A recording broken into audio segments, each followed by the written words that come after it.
So what are the parts of the CPA exam?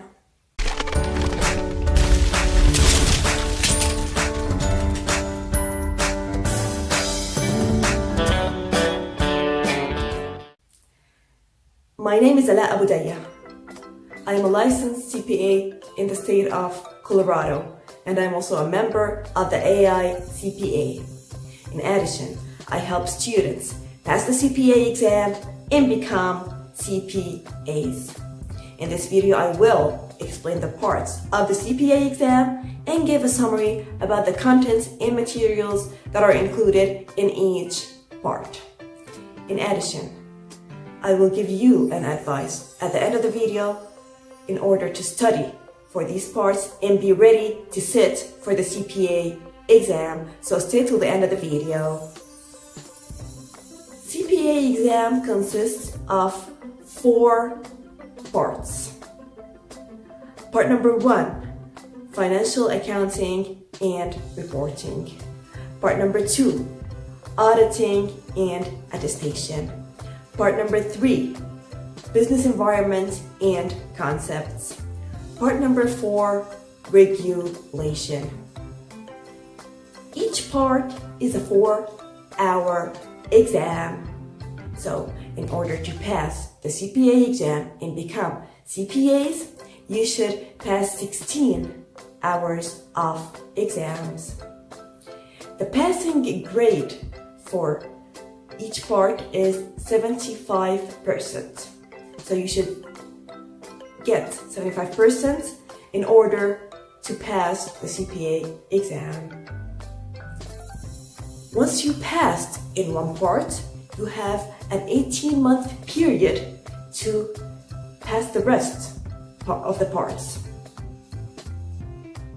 If you do not pass the remaining parts within an 18 months of period, the part that you passed in will not count. Now, let's dive into the materials and contents that are included in each part of these parts. Part number 1, financial accounting and reporting, which we abbreviate as FAR. The FAR part of the exam is considered one of the biggest parts of the CPA exam, and that's because it consists of a lot of contents and materials. So most of the courses that we took in the university go into this part of the exam. So for example, Accounting 1, Accounting 2, Intermediate 1, Intermediate 2, Accounting Theory, Non-for-Profit courses, and Governmental Accounting. All these courses go into the financial accounting and reporting. Comment below and tell me which courses of these did you take in the university, and tell me which course did you consider one of the difficult courses from those courses. So the FAR part of the CPA exam includes a lot of topics.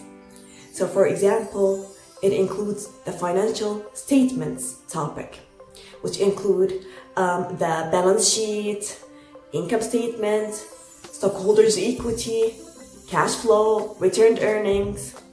In addition, the FAR also includes the fixed assets and depreciation methods, such as the straight line and double declining methods.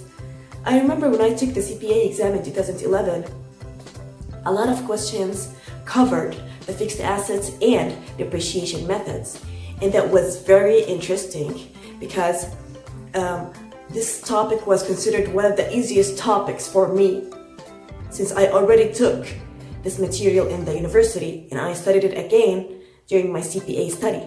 So these questions were one of the easiest questions in my CPA exam. Also, the FAR part includes inventory, leases, bonds, pensions, deferred tax, foreign currency translation, consolidations, and a non-for-profit and governmental courses. So all these topics are squeezed into the far part of the CPA exam. Part number 2, auditing and attestation. Remember the audit course you took in the university? Yes, this course is included in this part of the CPA exam. Comment below if you took the audit course at the university.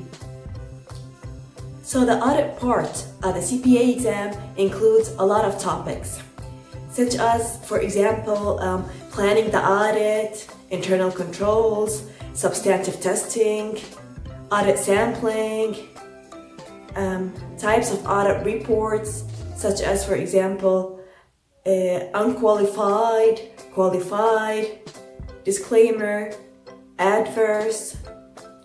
In addition, the audit part includes the audit documentation, obtaining sufficient appropriate audit evidence, compilations, reviews, and other topics. All these topics are squeezed into the audit part of the CPA exam. Part number 3, business environment and concepts. This part includes the cost accounting and managerial accounting courses we took in the university. Comment below if you took those courses in the university. So this course includes, for example, direct labor, direct materials, overhead, variances, fixed costs, and the variable costs, in addition to micro and macroeconomics, financial management including present value, corporate governance, operations management, and IT. So all these topics are squeezed into the business part. Part number 4, regulation. Regulation covers the US tax laws and business law. For international students like us, this part is considered one of the most difficult parts of the CPA exam. And this is because this part is new for us and we never studied it before in the university. So it will need from you a bit of some more effort and time in order to be able to understand its material. The big part of the CPA exam includes a lot of topics, such as corporate taxation, individual taxation, partnerships, estate tax, gifts, exempt organizations, S corporations, and professional responsibilities and ethics. In addition to some business law, such as bankruptcy laws and contract laws. So all of those topics are squeezed into the big part of the CPA exam. And my advice for today is prepare a study plan and stick to your plan. So in order to be able to study all those 4 parts and be prepared for the CPA exam, you should have a study plan. I know that most of you are maybe employees and are not full-timers to study for the CPA exam and have other things in life, but I am sure that you can find at least 2 hours a day to study for the CPA exam. So, for example, you can study after you go home from work in the evening, or you can study in the early morning, for example, from 5 to 7 a.m.